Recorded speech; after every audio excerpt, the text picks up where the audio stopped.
Hello for the 15th Sunday in Ordinary Time, using the first reading, Amos 7, 12 to 15, and the Gospel, Mark 6, 1 to 6. And it uh, has to do with little people, I guess. At any rate, Jesus calls everybody, all people. And it seems like some are much, much more important than others. Some to be much more important than you or me. Well, let's look at that just for a few moments, especially through Amos, the prophet. Um, Jesus makes people great, but it seems to call small people. The 12 apostles were great people in the history of the church, but they were small people. He calls Saul, who was a big deal person, and he became a big, big, big deal person. Saul or Paul. But he calls you and me too. And he sends you and me into the world also.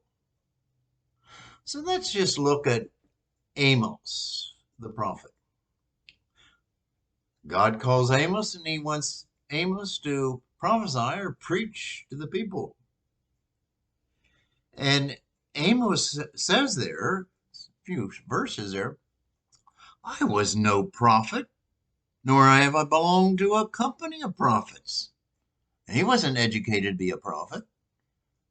He didn't have the background. And that's what he saw in God. He was a common shepherd. He was one who took care of trees, or a farmer of trees. He wasn't anything special.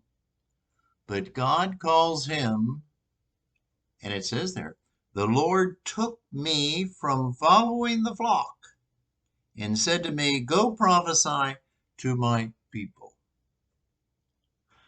God calls simple people, common people, like you and me. Yeah, really. Well, of course, we got to take our hats off to those common people who became great, the 12 apostles. We see that Christ is sending the 12 apostles in the gospel. And we have to take our hats off to Saul, who became Paul, and who was a great person. Almost half of the New Testament writings, scriptures, are from Paul. Well, either Paul wrote them directly himself, or other people wrote what Paul said and then put Paul's name to give them more credibility. Really? The 27 books in the New Testament, most of that is Saul or Paul. He was great. And then God chose a small woman, the Virgin Mary, and she is the greatest ever. These are big deals in the history of the church. But I think it's important to remember that he started out with small people and he continues with small people. Like calling the 12 apostles, like calling Mary to be his mother, like calling Saul. Saul's probably the only one who is the most famous, the most educated, or the most powerful to be called by God. And boy, did he call him and expect a lot out of him. But he calls Amos, and Amos is a lot like you and me. We can learn a lot from Saul or Paul. Yeah, a heck of a lot. In fact, Saul has it by saying, God has called me and made me and called me to a new creation. He talks about God is making the world new, a new creation now. And God has given me a new power and new insight. And Paul spelt that out loud and clear. But you know what? How he lived, that's when he got the insight. He said you had to live Christ. You have to live as part of this new creation. Not just think about it, not just to write about it, but to do it. To be a person in Jesus. To be a person who experienced Jesus. And in your everyday living, you're supposed to experience Jesus in other people. You're supposed to treat them like Christ or the way Christ taught other people. The early church were simple people like you and me. But they were powerful. You know, the early church changed the Roman Empire.